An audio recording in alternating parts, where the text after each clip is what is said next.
One day I received a call from the founder of, it's like the Arts and Lecture Series in San Francisco. She said, I'd like you to send the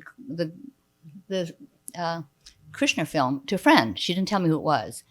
I said, sure. I said, why? I said, why? What's going on? And she said, well, I'm afraid this person will say yes to the wrong filmmaker. I said, oh, what does that mean? Does it mean she thinks, he said, well, I think she should know what a good film looks like. And that was nice, you know. Mm-hmm. I said, oh, okay. So finally I said, yeah, what's the address? And when she said Anita Hill, I remember I said, Anita Hill?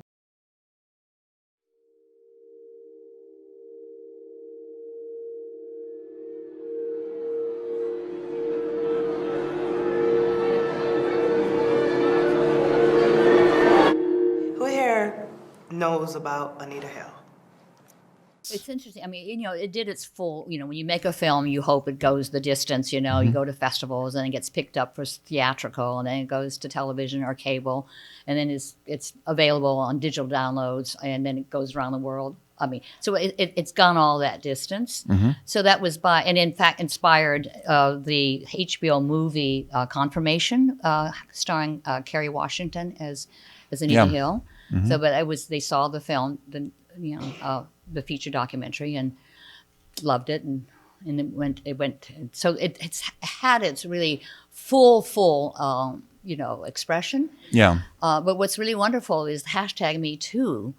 I said, put the nail to the coffin. I mean, if people still had doubts about her, although the film, as you may see, is up to you to decide. It's not a saying who told the truth, who lied. That's just a story. But there are those people, doubting Thomases, who still, yeah. What can you say? Yeah. But after #MeToo, you look at this film. I'm happy you're seeing it after hashtag and after Kavanaugh. I mean, what are we talking about? Why are we even questioning? And it's been wonderful for Anita. If you're looking at a 360-degree film that is shot what we would call stereoscopically, or if you remember the old Viewmaster. If you're old like myself and these were a toy when you were a child, or if you're young and you saw it on Nickelodeon on those old 70s shows and then went out and bought it in a deconstructed way at a vintage store, you would know that a Viewmaster is stereoscopic photography. So it gives you the feeling, your brain actually tells you that you are present somewhere. Very similar phenomenon if you use stereoscopic photography inside a headset and you can look around at the whole world. I moved back to New York City. I grew up in New York and I moved back and Shana and I were sitting on a park bench one day in Central Park and I had my hair do you remember this, Shana? I had my hair done up in all these twisties because I think I had something later I had to do. You were going to an audition. Oh, I had an audition? Yeah. And she was like, this is very funny, this hair thing that you've got going on. I was like, we should really write something. But I don't really know how to do that. And so Shana was like, well, you just sort of have a brain dump and you sort of brainstorm. And so we started brainstorming that day on the bench.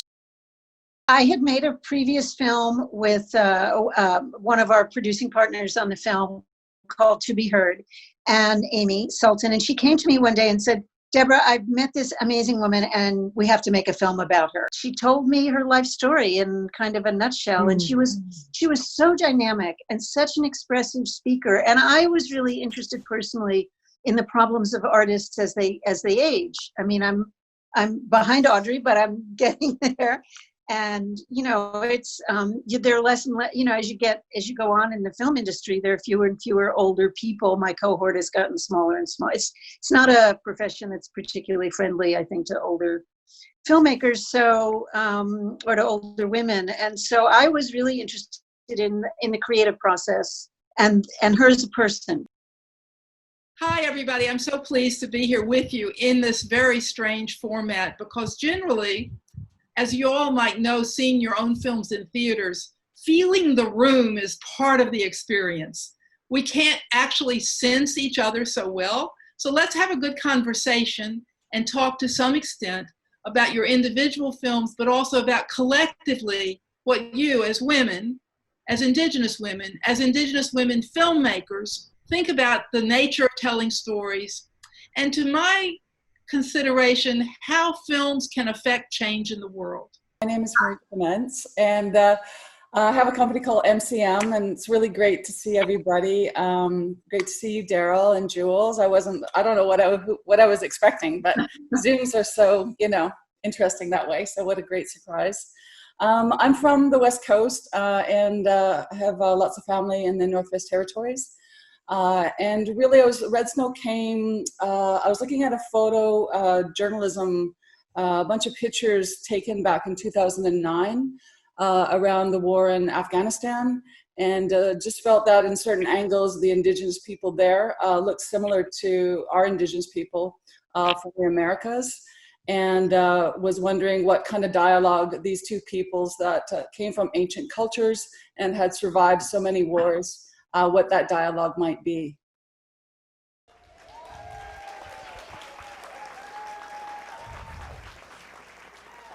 Welcome to Cascadia International Women's Film Festival special event, a conversation with Cheryl Boone Isaacs. My name is Cheryl Crooks. I am honored to be the executive director of Cascadia. One aspect of the A2020 initiative that I initiated was there were only 2 of us of color on the board, and throughout the time I was on the board, there was never more than 3. I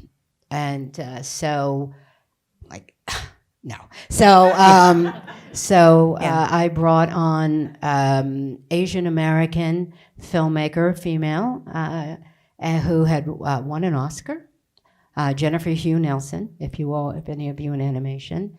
Brought on Reggie Hudlin, African American, from the director's branch, who I had hired to co-produce the Oscar show one year, second year of Oscar So White. And, I said, I'm not being up here alone. And so it's like, and the very first Latino American, Greg Nava. First, just a little bit of background about myself. I used to be a wildlife biologist. I got a master's in wildlife management, and then I went on to do a PhD. And I did 2 years of a PhD before realizing it wasn't quite the right fit. Like, I love science, but I didn't want to tell the stories of science through stats. I wanted to I couldn't really be creative that way. So I went into journalism and film. I'm Natalie Fadak, and I was honored to have my film 3022 Feet shown at the inaugural Cascadia International Women's Film Festival. Out of every film festival I've attended, Cascadia made me feel the most valued, the most supported, and the most empowered to be a female in the film industry, and I was pleasantly surprised to see so many young, up-and-coming filmmakers showing their work. It gave the whole event a tone of progress, that women making films isn't just the future, it's the present. And it's a badass, inspiring present. As an attendee, as a female filmmaker, and as a lover of stories, I highly recommend getting involved with the Cascadia Film Festival. Because, like female directors, it's the present and it's the future.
You just have to decide on who you're racing. Are you racing the mountain, are you racing yourself, or are you racing the people around you?